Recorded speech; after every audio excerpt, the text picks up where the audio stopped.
কি ছিল আজকেও আমার ওয়ার্ডে নির্বাচন আসন্ন লোকসভাকে নির্বাচন কেন্দ্র করে শর্মিলা সরকার সমর্থনে তাই 10 নম্বর ওয়ার্ড থেকে আজকে প্রায় 1800 লোকের প্রায় 2000 লোক হবে তাই মিছিলে বেরিয়েছিল এবং মায়েরা ভাইয়েরা দাদারা সকলেই বেরিয়েছে ঐক্যবদ্ধ হয়ে। তাই সেই মিছিলে একদম 8 বছরের বাচ্চা থেকে আমার নিজের মেয়েও 7 বছর ঠিক 8 থেকে 80 বছরের লোকও আজকের মিছিলে হেঁটেছে। তৃণমূল কংগ্রেসকে এতটাই ভালোবাসে তাই 8 থেকে 80 কেউ দিবে না ফাঁকি। তৃণমূল কংগ্রেসকে এই জোড়াফুল চিহ্নে সবাই দিবে, ঢেলে দিবে ভোট। তাই এই আমরা আশাবাদী।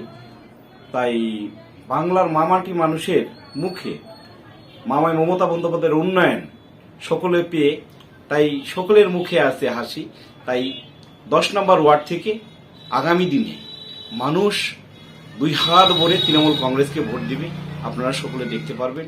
শুধু 10 নম্বর ওয়ার্ড নয়, আমাদের পূর্ব বর্ধমানে আমরা 2 লাখের উপরে আমরা আশাবাদী যে আমাদের যিনি প্রার্থী তিনি 2 লাখের উপরে ভোট পেয়ে তিনি জয়যুক্ত হবেন।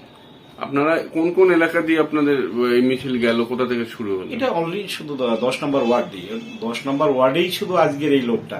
আর কালনা শহরের সমস্ত লোক যদি এক জায়গায় হয় তাহলে পরে বুঝতে পারছেন যে কত মিছিলটা কি হবে আর মানুষের গর্জনটা কি।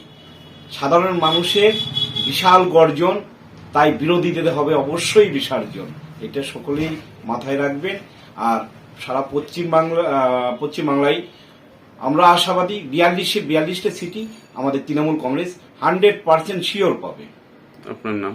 আমার নাম অনিল বসু সুমন, কালনা মিউনিসিপ্যালিটি 10 নম্বর ওয়ার্ডের কাউন্সিলর।